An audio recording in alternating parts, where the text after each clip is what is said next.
প্রথম 3 মাসে এমন কি কোনো আলট্রাসোনোগ্রাম আছে যেটা দিয়ে কোনো জন্মগত ত্রুটি বোঝা যেতে পারে?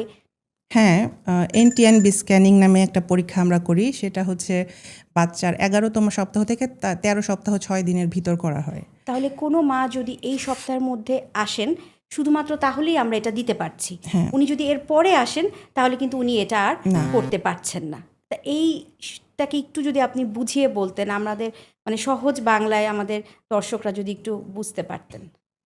তো ১১ সপ্তাহ থেকে ১৩ সপ্তাহ ৬ দিনের ভিতর আমরা এনটিএনবি স্ক্যানিং করি। এনটিএনবি স্ক্যানিং মানে হচ্ছে নিউক্যাল ট্রান্সলুসেন্সি স্ক্যান, নেজাল বোন ডিটেকশন। মানে আচ্ছা যে নেজাল বোন মানে নাকের যে হাড় সেটা আচ্ছা, থাকে। নাকের হাড়। হ্যাঁ। তো এটা করা হয় সাধারণত হচ্ছে আপনার ৩ ধরনের ক্রোমোজোমাল অ্যাবনর্মালিটি আছে। সেটার আপনি হচ্ছে রিস্কটাকে যাচাই করতে পারবেন।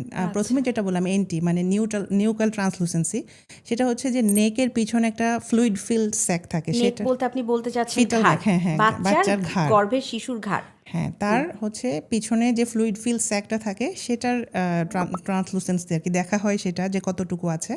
এটার উপর বেস করে আমরা হচ্ছে একটা রিস্ক ফ্যাক্টর অ্যাসেস করতে পারি। এটা হচ্ছে ক্রোমোজোমাল কিছু ডিফর্মিটিস আছে, যেটাকে আমরা মেডিকেলীয় ভাষায় বলি ট্রাইসোমি 21, 13, 18, বা মানে আপনার এখানে খুব বহুল প্রচলিত এখন একটা ডিজিজ, এখন সাধারণ মানুষ এটার নাম জানে, ডাউন সিনড্রোম। হ্যাঁ, আচ্ছা। ট্রাইসোমি 21 যেটা। এছাড়া 13 আর 18 মানে এডওয়ার্ড অ্যান্ড পাতাউ সিনড্রোম, এটার রিস্ক থাকে আর কি। আচ্ছা, তাহলে তো আমরা বলতে পারি যে কোনো মা যদি ঠিক সময়ে একজন চিকিৎসকের কাছে আসেন, তাহলে তার প্রসূতি বিশেষজ্ঞ মানে তার গাইনোকোলজিস্টই তাকে বলবেন যে আপনি ১১ থেকে ১৩ সপ্তাহে অবশ্যই এনটিএনবি স্ক্যানিং করবেন। হ্যাঁ।